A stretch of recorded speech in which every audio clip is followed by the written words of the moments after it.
Welcome back to the panel's choice. Here we allow each panel member to pick a topic from this week that they feel is important to discuss. We'll start with Andrew's pick.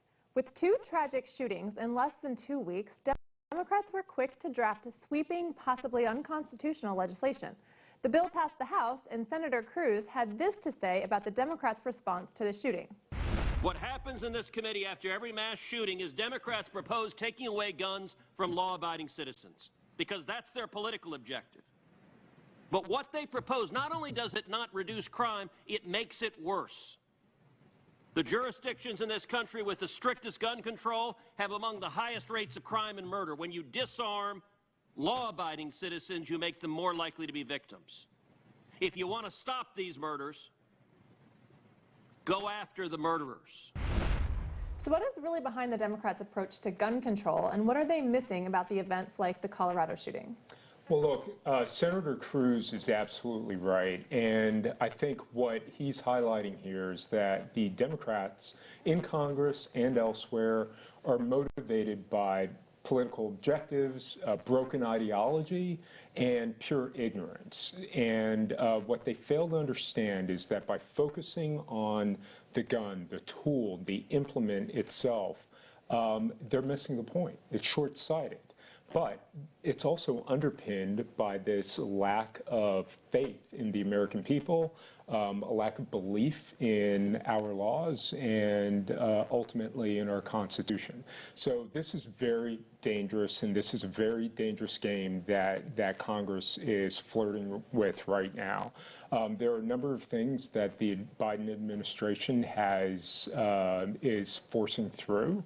Number of things that this Pelosi-led Congress is going to push through. But at the end of the day, I do not believe the American people are going to stand for additional gun control legislation, despite, especially when it's so wrong-headed and focused on the wrong things. And it seems to pop up very emotionally after very sad, tragic events, which lend itself to question maybe the motivation behind the legislation. Well, and that's why it's clear that there really is no motivation here, no intent to deal with actual crime or the tragedy itself. If that was the case, you would be looking at things like mental health assistance. You would be looking at things like strengthening the back end of the national instant check system, but instead the Democrats tend to focus always on law-abiding citizens. And there's the saying in the Second Amendment community, and those who believe in the right to keep and bear arms, that when guns are outlawed, only outlaws will have guns. Right. And really, when at the end of the day, all of these laws and all of these constraints will impact the people who are least able to deal with being unarmed, and that's law-abiding citizens. Absolutely. Thank you so much for the topic. Next, we have Chris's pick. Judicial Watch filed a taxpayer lawsuit against the San Francisco Sheriff's sanctuary policy once it was uncovered that over 2,400 criminal illegal aliens were released under the department's policy. The policy prohibits communication with Immigration and Customs Enforcement, or ICE, about criminal illegal aliens in the sheriff's custody. Tell us about the case. It's an outrage, and thankfully there's a provision in California law that allows taxpayers to challenge this kind of insane policy. Imagine a sheriff's office who scrupulously breaks the law and releases 2,400 criminal illegal aliens out into the population. These are not folks that have some kind of, parking violation. These are violent criminal aliens, people who have committed violent crimes against persons or engaged in criminal activity against businesses or other, inanimate objects. Right. And in this case, you have a sheriff's office that has bent over backwards to not just release criminal aliens, but to even provide means of escape, right?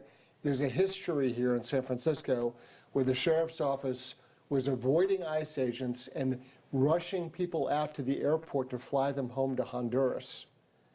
So, I mean, that's the history of this case. That is outrageous. So what's the remedy for a case like this? Because I noticed that you said it's a taxpayer's lawsuit. So right. what are you asking for? So in this case, what we're asking for is for a judge to order the activities of the sheriff's, their conduct in this regard unlawful, that their policy where they will not communicate with ICE, they know that they have a violent criminal alien in their custody, someone who's engaged in assault or rape or some, heinous crime. They know they're in their custody, and they deliberately will not tell ICE to have them either be detained or charged federally or to be removed.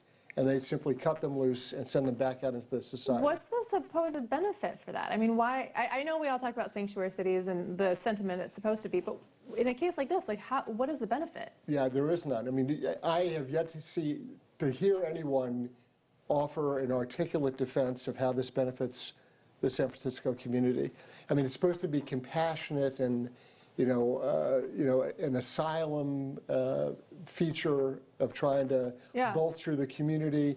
It's nonsense. It erodes and endangers the public safety. Right. Very quickly, I know we need to move on, but there's another component to this. This is not just a feature of the left. Something that we need to be aware of is that there are many libertarians who adopt this view as well. And it is based on this belief that if local law enforcement informs or assists federal law enforcement, then they're somehow subordinating themselves to the federal government.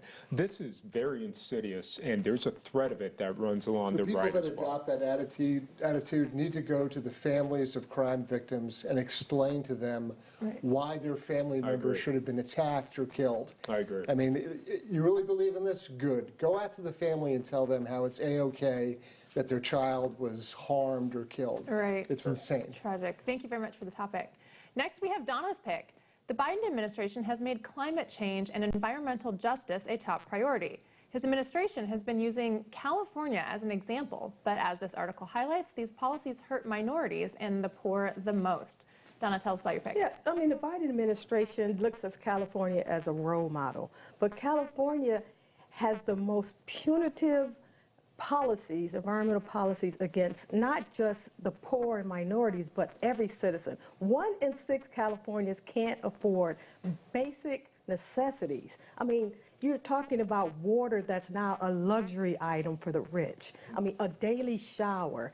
They have their utility energy costs are 55 to 100% higher than the rest of the country. Gas is at least $1 a country. You're talking about corporations that are leaving the state because of these environmental policies that are so restrictive. In 2009, 52% of middle-class families could afford to buy an average middle-class home. That's 800 to 1,300 square feet. Now only 26% of Californians can afford a middle-class home. And that's because with these environmental policies, they've created an artificial scarcity in housing because they block any new housing development. I mean, save the Caterpillar, whatever, to stop for new homes and affordable housing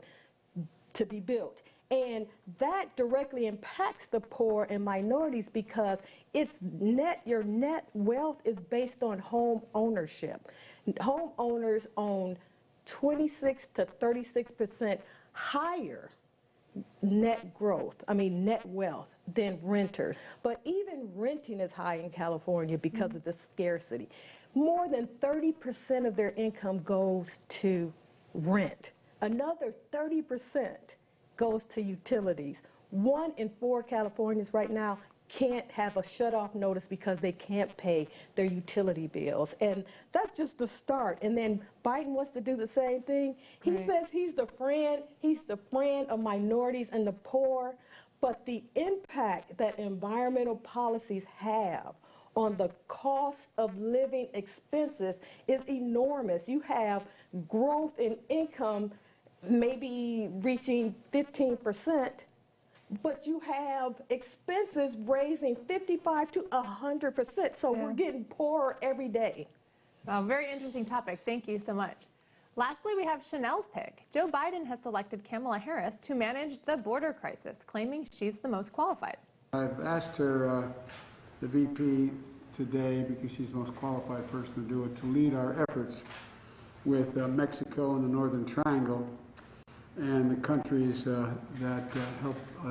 We're going to need help in stemming the movement of so many folks stemming the migration to our southern border. Yet, just the day before, when asked whether she would be going to the southern border anytime soon, Harris blew off the question on the tarmac. Do you plan to visit the border? Not today. Is that the person you want in charge, Chanel? Well, Cackling Kamala has a lot to say when it comes to keeping the borders open, but CBP now estimates we have about 6,000 immigrants being detained at the border per day. And I will cite an often cited and appropriately cited quote from Obama's DHS Secretary Jay Johnson, who said it's terrible, it's a crisis to have 1,000 people detained at the border per day. I can't imagine what 4,000 must be like for our resources. And that was several years ago under Obama's DHS Secretary. So this is a crisis that only last Thursday, Jen Psaki finally admitted and said this is actually, in fact, a crisis that we are dealing with. And how are they dealing with it?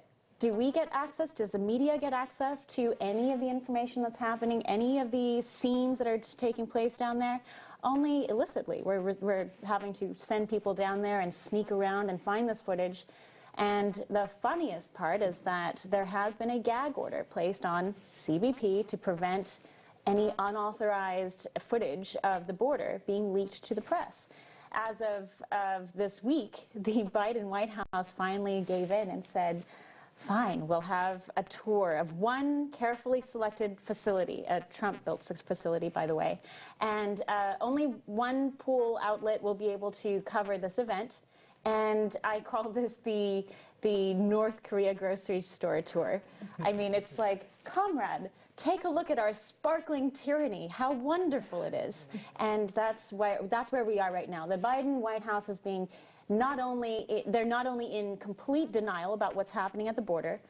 When they do admit it's a crisis, it's Trump's fault.